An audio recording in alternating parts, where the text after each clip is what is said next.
السلام علیکم جناب، میں ہوں امتیاز گل، لیکن آپ مجھے دیکھ رہے ہیں عرفان ہاشمی صاحب کے چینل پہ۔ آج انہوں نے درخواست کی کہ وہ کسی خاص وجہ سے فی الحال حاضر نہیں ہو سکتے، تو آج کی نشست میں گفتگو ہماری اور آپ کی ہوگی۔ اسلام آباد سے حسب معمول بہت ساری خبریں ہیں۔ ان خبروں میں عمران خان کے خلاف، یعنی سابق وزیر اعظم کے خلاف جو توشہ خانہ کیس ہے وہ چل رہا ہے۔ لاہور اسلام آباد ہائی کورٹ میں بھی اس کی ایک نشست تھی۔ اس کے ساتھ جو اسپیشل کورٹ ہے، خصوصی عدالت میں ہمایوں دلاور صاحب جو جج ہیں، ان کی عدالت میں بھی بیک اینڈ فورتھ ہوتی رہی۔ اس کے علاوہ آج کے شو میں ہم ڈسکس کریں گے عمران خان صاحب کا ایک خصوصی انٹرویو جو انہوں نے BBC ورلڈ کو دیا گیا، اس کے کچھ اہم نکات ہیں۔ میرا خیال ہے کہ پہلے ہم BBC کے ساتھ سابق وزیر اعظم کے انٹرویو کا کچھ ذکر کر لیتے ہیں۔ ان سے ان کے کیسوں کے متعلق پوچھا گیا کہ آپ کے خلاف اتنے زیادہ کیسز بن چکے ہوئے ہیں، تو عمران خان نے جواب دیا کہ میرے خلاف 60 سے 70 کیسز دہشت گردی کے بھی ہیں۔ 3 مہینے میں 350 کیسز میں عدالت میں پیش ہوا ہوں۔ یہ سارے کیس ان کے بقول بوگس ہیں۔ اب اس سب کے بعد یہ لوگ ملٹری کورٹ میں میرے ٹرائل کی کوشش کریں گے۔ میں ایسا انسان ہوں جس پر 70 سال کی عمر تک ایک بھی کیس نہیں تھا، اور اب پچھلے 1 سال میں مجھ پر 200 سے زائد کیس کر دیے گئے ہیں۔ میں کوئی چور ڈاکو نہیں تھا۔ 50 سال سے یہ قوم مجھے جانتی ہے اور مجھ پر بھروسہ کرتی ہے۔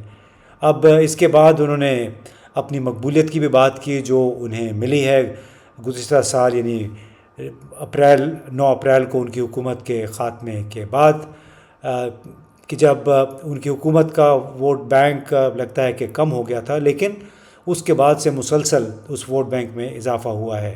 تو BBC نے ان سے، عمران خان سے پوچھے کہ کہیں ایسا تو نہیں کہ آپ نے جو بویا ہو وہی کاٹ رہے ہیں نواز شریف کے کیس کی طرف، غالباً یہ اشارہ تھا۔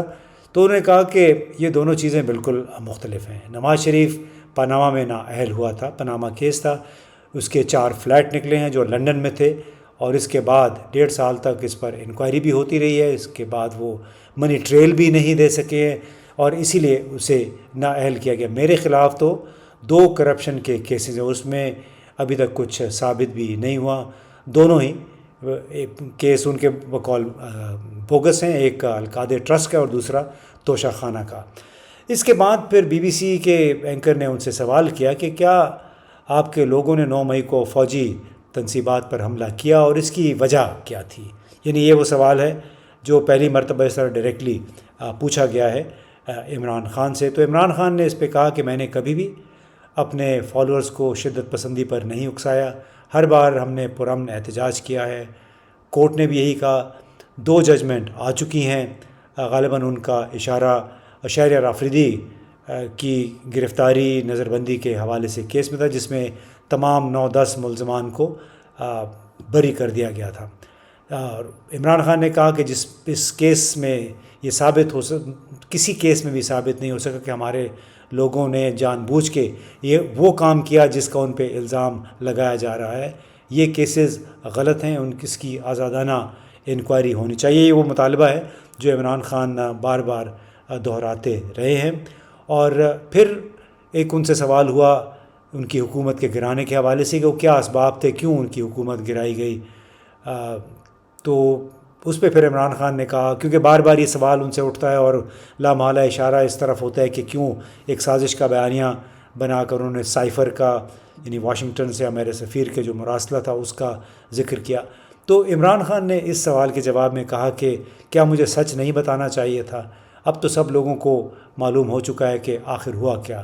اب تو وزیر دفاع کا بیان بھی آ چکا ہے، یعنی خواجہ آصف کا، کہ آرمی چیف نے انہیں کہا کہ وہ ہمارے سے چھٹکارا حاصل کرنا چاہتے ہیں۔ اس کے بعد کسی کو شک نہیں کہ عمران خان کی حکومت آرمی چیف نے گرائی، اور اس کا کانٹیکسٹ یہ ہے کہ خواجہ آصف یعنی ہمارے وزیر دفاع نے کچھ دن پہلے مختلف TV چینلز پہ یہ بیان دیا کہ ان کا فوج کے پیغمبر سے پہلا رابطہ اپریل 2019 میں ہوا تھا، جس میں انہیں کہا گیا تھا کہ وہ خوش نہیں ہیں عمران خان کی حکومت سے، اور اگر وہ تعاون کریں تو جون میں پنجاب کی حکومت بھی وہ حاصل کر سکتے ہیں، اور اس کے بعد پھر آگے دیکھا جائے گا۔ ساتھ ہی یہ بھی کہا گیا تھا دوبارہ پھر جب فروری 2022 میں 2021 میں بھی پھر رابطہ ہوا، اور بنیادی طور پہ خواجہ آصف کا یہ کہنا تھا کہ فوج اور پاکستان مسلم لیگ کے چند چیدہ رہنماؤں کے درمیان تعلقات یا روابط جو تھے وہ 2019 اپریل سے قائم ہو چکے تھے۔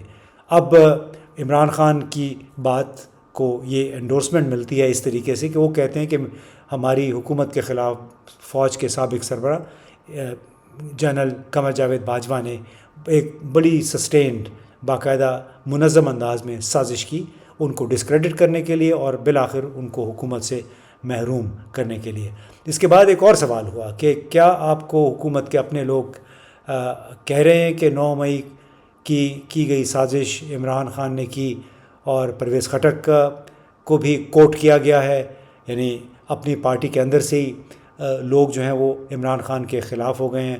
تو اس پر عمران خان نے کہا کہ میرے اوپر کوئی کیس نہیں تھا جس میں مجھے پکڑا گیا، مجھ پر حملہ بھی ہوا، وہ بھی سب کو معلوم ہے، نومبر میں ان کے خلاف حملہ ہوا تھا جب وہ پنجاب کے ایک شہر سے گزر رہے تھے۔ مجھے بعد میں بتایا گیا کہ بلکہ عمران خان کا یہ کہنا تھا کہ اس طرح 9 مئی کے کیس کے حوالے سے بالکل اغوا کے طور پہ ان کو گرفتار کیا گیا، اسلام آباد ہائی کورٹ کے احاطے سے کمانڈو ایکشن کے ذریعے عملاً اٹھایا گیا، ان کا کہنا تھا۔ تو کیا اس کا ریئیکشن نہیں آنا تھا؟ جس طرح کی تصویریں تمام ٹی وی چینلز پر چلیں، اور یہ بھی انہوں نے کہا کہ جب مجھ پر حملہ کیا گیا تو گولیاں لگیں، تب بھی لوگوں نے پرامن احتجاج کیا۔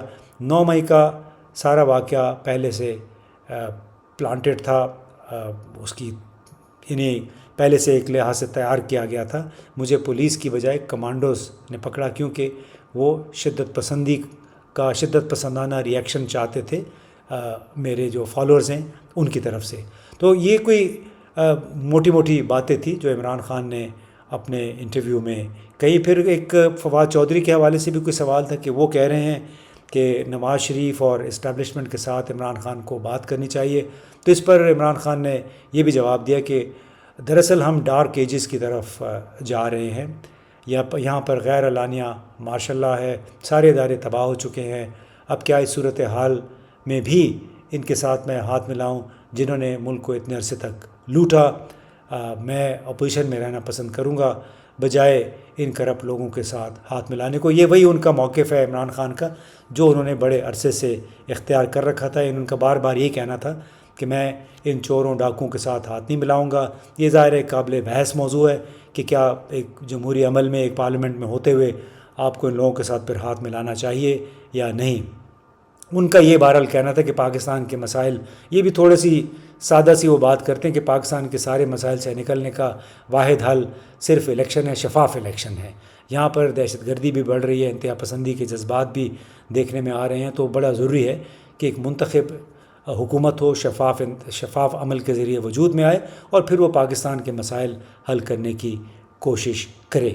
تو یہ تھا جناب بی بی سی کے ساتھ عمران خان کا انٹرویو۔ اس کے علاوہ ان کے وکیلوں کی دوڑیں آج لگی رہی توشہ خانہ کیس کے حوالے سے، جو خصوصی عدالت جہاں پہ الیکشن کمیشن نے کیس دائر کیا ہوا ہے، وہاں کے جج جو ہمایوں دلار صاحب ہیں، لگتا ہے وہ بڑی جلدی میں ہیں کہ کس طریقے سے عمران خان کے خلاف فیصلہ سنا دیں۔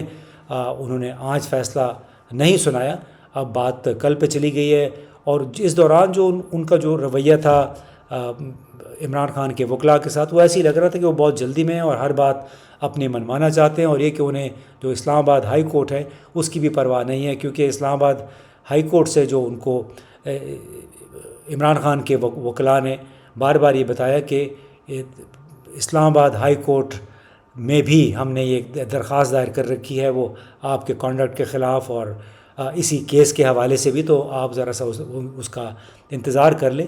لیکن چونکہ جج ہمایوں دلاور صاحب کا اپنا خیال ہے، آپ کو یاد ہوگا کہ جو عمران خان نے 4 گواہوں کی لسٹ پیش کی تھی جو کہ انکم ٹیکس کنسلٹنٹ اور ان کے ایک ملٹری سیکرٹری بھی تھے، کوئی بریگیڈیئر تھے، ان کا بھی نام پیش کیا تھا، لیکن جج صاحب نے وہ تمام نام مسترد کر دی کہ ہمارا لینا دینا اس سے نہیں ہے۔ اور اس طرح انہوں نے جو توشہ خانہ کیس میں انہوں نے عمران خان کا عملاً جو اس کا جو حق ہے وہ بھی ختم کر دیا. اس طرح اسلام آباد ہائی کورٹ میں ان کا جو بنیادی طور پہ یہ چیلنج کر رکھا ہے یہ جو ٹرائل ہے ایز اے ہول. مختصر بات یہ ہے. اور عدالت ہائی کورٹ نے بھی یہ کہا کہ ٹھیک ہے آپ ٹرائل کورٹ کو اپنا کام کرنے دیں, ہم اس کیس کو اپنے طریقے سے دیکھیں گے. تو اب ایک طرف اسلام آباد ہائی کورٹ میں عمران خان کے وکلاء توشہ خانہ میں اسٹے آرڈر لینے کے لیے دلائل جاری رکھے ہوئے تھے, دوسری طرف توشہ خانہ ٹرائل کورٹ کے جج ہمایوں دلاور نے یہ کہا کہ بلکہ آج دن کا کہا تھا, یعنی جمعرات کے دن 12 بجے تک آپ اگر نہ آئے تو پھر فیصلہ محفوظ کر لوں گا. اور یہی بات عمران خان کے وکلاء نے ہائی کورٹ کے سامنے رکھی کہ جلد بازی میں فیصلے ہو رہے ہیں, آج ٹرائل کورٹ نے 12 بجے کا وقت دیا ہے. تو اس پہ پھر اسلام آباد ہائی کورٹ نے توشہ خانہ کیس کے متعلق کہا کہ ہم نے تو ابھی اسٹے آرڈر بھی نہیں دیا, نہ ہی کوئی ایسا آرڈر پاس کیا ہے توشہ خانہ ٹرائل کورٹ کے لیے, لیکن عمران خان کے وکلاء کو یہ ضرور کہا ہے کہ آپ ٹرائل کورٹ کو بتائیں, ہائی کورٹ میں دلائل زیر التوا ہیں, آپ کی کل کے آرڈر کے خلاف دوسری درخواست پر سماعت 3 بجے کے بعد کریں گے, تب تک آپ یہاں بیٹھیں چائے پئیں. تو بحثیت مجموعی اب تمام تر توجہ جمعے کے روز پہ چلی گئی ہے کہ توشہ خانہ جو ٹرائل کیس ہے وہ کیا فیصلہ کرتی ہے, اور اس کے جواب میں پھر اسلام آباد ہائی کورٹ اپنا کیا فیصلہ دیتی ہے. اور اس کے ساتھ ساتھ آج سپریم کورٹ نے ملٹری کورٹس میں سویلین کے جو کیسز ہیں ان کے ٹرائلز سے متعلق کیس کو غیر معینہ عرصے کے لیے ملتوی کر دیا ہے. اور اس کے بعد اعتزاز احسن صاحب اور سردار لطیف کھوسہ کے ہمراہ عدالت سے باہر آئے اور انہوں نے اپنی ایک انٹرپریٹیشن پیش کی ہے. انٹرپریٹیشن یہ ہے کہ چونکہ فی الحال یہ معاملہ غیر معینہ عرصے کے لیے ملتوی ہو گیا ہے, تو جتنے بھی 102 افراد کو ملٹری کورٹ میں ان پہ مقدمہ چلانے کی استدعا ہے وہ معاملہ فی الحال ٹل گیا ہے. دیکھتے ہیں, یہ سنیے کہ اعتزاز احسن صاحب نے سپریم کورٹ کے باہر صحافیوں کو کیا بتایا. یہ کارروائی ملٹری کورٹس کی آج رک گئی. عدالت نے یہ پہلے خود فرمایا, چیف جسٹس صاحب نے اٹارنی جنرل سے پوچھا کہ وہ ٹرائل تو نہیں ہو رہے, اور اٹارنی جنرل نے جو ایشورنس دی ہے, جو یقین دہانی کرائی ہے کہ کوئی ٹرائل نہیں شروع ہوگا, وہ انہوں نے کرائی ہے کس کی جانب سے؟ آرمی چیف کی جانب سے. اب یہ آرمی چیف نے بیان دیا ہے سپریم کورٹ میں کہ ٹرائل ان کے جو ہوں گے وہ ان میں کارروائی مزید نہیں ہوگی. اور ٹرائل اس دوران میں جب سماعت ہو رہی تھی سپریم کورٹ میں یہ فوجی عدالتوں کے حوالے سے, تو اس میں مختلف جو جج تھے انہوں نے بار بار یہ کہا کہ سویلین کا فوجی عدالت میں ٹرائل متوازی عدالتی نظام کے مترادف ہے. بنیادی انسانی حقوق کو قانون سازوں کی ثوابدید پہ نہیں چھوڑا جا سکتا. یہ نہیں ہو سکتا کہ ایک پارلیمنٹ کچھ جرائم کو آرمی ایکٹ میں شامل کرے اور دوسری پارلیمنٹ کچھ جرائم کو نکال دے. بنیادی انسانی حقوق کی ضمانت تو آئین پاکستان نے دے رکھی ہے. غالباً اسی بنیاد پہ پھر اعتزاز احسن صاحب نے اور سردار لطیف کھوسہ نے بعد میں جن خیالات کا اظہار کیا, اس سے کچھ امید ہو چلی کہ شاید اس معاملے میں اب کچھ لو کچھ دو کچھ بارگین ہو جائے. اب اس تمام صورتحال سے کچھ سوالات اٹھتے ہیں. ہم اس پروگرام کے آخر میں وہ سوالات آپ کے پاس چھوڑے چلے جاتے ہیں کہ ایک طرف سپریم کورٹ منقسم ہے, پہلے بھی تھی, اب دوبارہ ہو گئی ہے مزید, کیونکہ جسٹس مظاہر علی نقوی نے چیف جسٹس پاکستان عمر عطیہ بندیال کو ایک خط لکھا ہے. اس میں اپنے ساتھ نامناسب اور غیر منصفانہ سلوک کا خدشہ ظاہر کیا ہے, اور اس سے اب سوال یہ پیدا ہوتا ہے کہ کیا انہوں نے اپنے جسٹس مظاہر اکبر نقوی نے اپنے خلاف سپریم جوڈیشل کونسل رکن اور سینئر جسٹس طارق مسعود پر عدم اطمینان اور عدم اعتماد کا اظہار کر دیا ہے. اس سے کیا یہ لڑائی بڑھ گئی ہے؟ کیونکہ مظاہر نقوی نے یہ کہا کہ مجھ پر گوشواروں میں جائیداد کی کم قیمت دکھانے کا الزام لگایا گیا ہے. رولز کے مطابق جج کے خلاف شکایت چیئرمین سپریم جوڈیشل کونسل کو دی جاتی ہے, اور انہوں نے یہ کہا کہ میرے معاملے میں 29 مئی کو سردار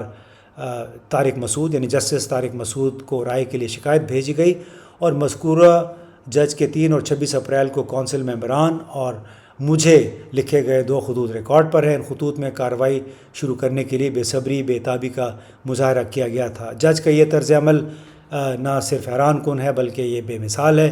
کبھی بھی سپریم جوڈیشل کونسل کے کسی رکن نے اس انداز سے کام نہیں کیا۔ اچھا، ایک اور سوال اہم جو اٹھ رہا ہے جس انداز میں آج اسلام آباد ہائی کورٹ میں پیشی ہوئی، تو اب سوال یہ پیدا ہوتا ہے کہ جو اسلام آباد ہائی کورٹ کا عمران خان کو ٹرائل کورٹ میں گواہان پیش کرنے کا حق دینے سمیت 4 سے زائد اپیلوں پر فیصلہ محفوظ۔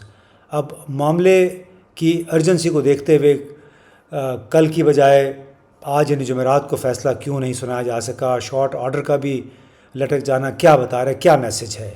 اور آخر جسٹس عامر فاروق یعنی چیف جسٹس عامر فاروق نے کیا میسج دینے کی کوشش کی ہے عمران خان کو؟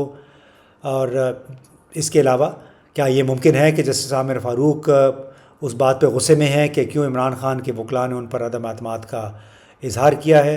اس طرح ٹرائل کورٹ کے جج کی فیصلہ محفوظ کرنے کے لیے جو پھرتیاں ہیں وہ جاری ہیں۔ الیکشن کمیشن کے وکیل امجد پرویز ملک کے حتمی دلائل بھی ریکارڈ ہو چکے۔